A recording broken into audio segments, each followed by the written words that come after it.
సింధూర కేశవ దగ్గరికి వచ్చి, "మావయ్య, మావయ్య మీరు అత్తమ్మని అలాగే ఆయన్ని కలపడానికి ఏదో ఒక ప్లాన్ చేయండి మావయ్య. ఏదో ఒక పరిష్కారం ఉంటే చూడండి మావయ్య" అని చెప్పేసైతే అడుగుతూ ఉంటుంది. ఆ మాటలు వినగానే అక్కడ ఉన్న కేశవ మాత్రం, "నాకేం తెలుస్తుంది? నువ్వే ఏదో ఒక నిర్ణయం తీసుకొని వాళ్ళిద్దరిని కలిపే విధంగా నువ్వే చూడొచ్చు కదా" అని చెప్పేసైతే అంటూ ఉంటాడు.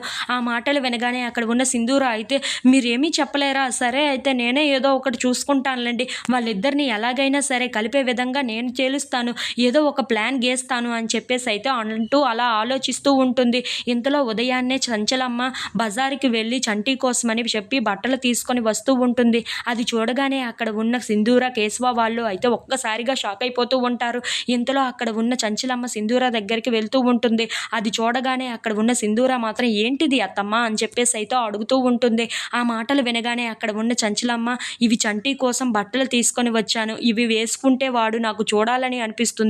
అందుకే ఇవి ఎలాగైనా వాడికి అందే విధంగా చెయ్యాలి" అని చెప్పేసైతే అనుకుంటూ ఉంటుంది. ఇంతలో అక్కడ ఉన్న సింధూర మాత్రం, "నేను ఉన్నాను కదా అత్తయ్య, నేను చూసుకుంటాను. ఇలా ఇవ్వండి. ఆయనకి ఈ బట్టలు వేసే బాధ్యత నాది. మీరు ఎలాగైనా సరే ఆ బట్టలు వేసి చూస్తారు కదా" అని చెప్పేసైతే అంటూ ఉంటుంది. ఆ మాటలు వినగానే అక్కడ ఉన్న చంచలమ్మ అయితే చాలా సంతోషిస్తూ ఉంటుంది. ఇంతలో అక్కడ ఉన్న సింధూర మాత్రం, "ఊర్లో ఉన్న జనం మొత్తం ఏమంటున్నారో తెలుసా?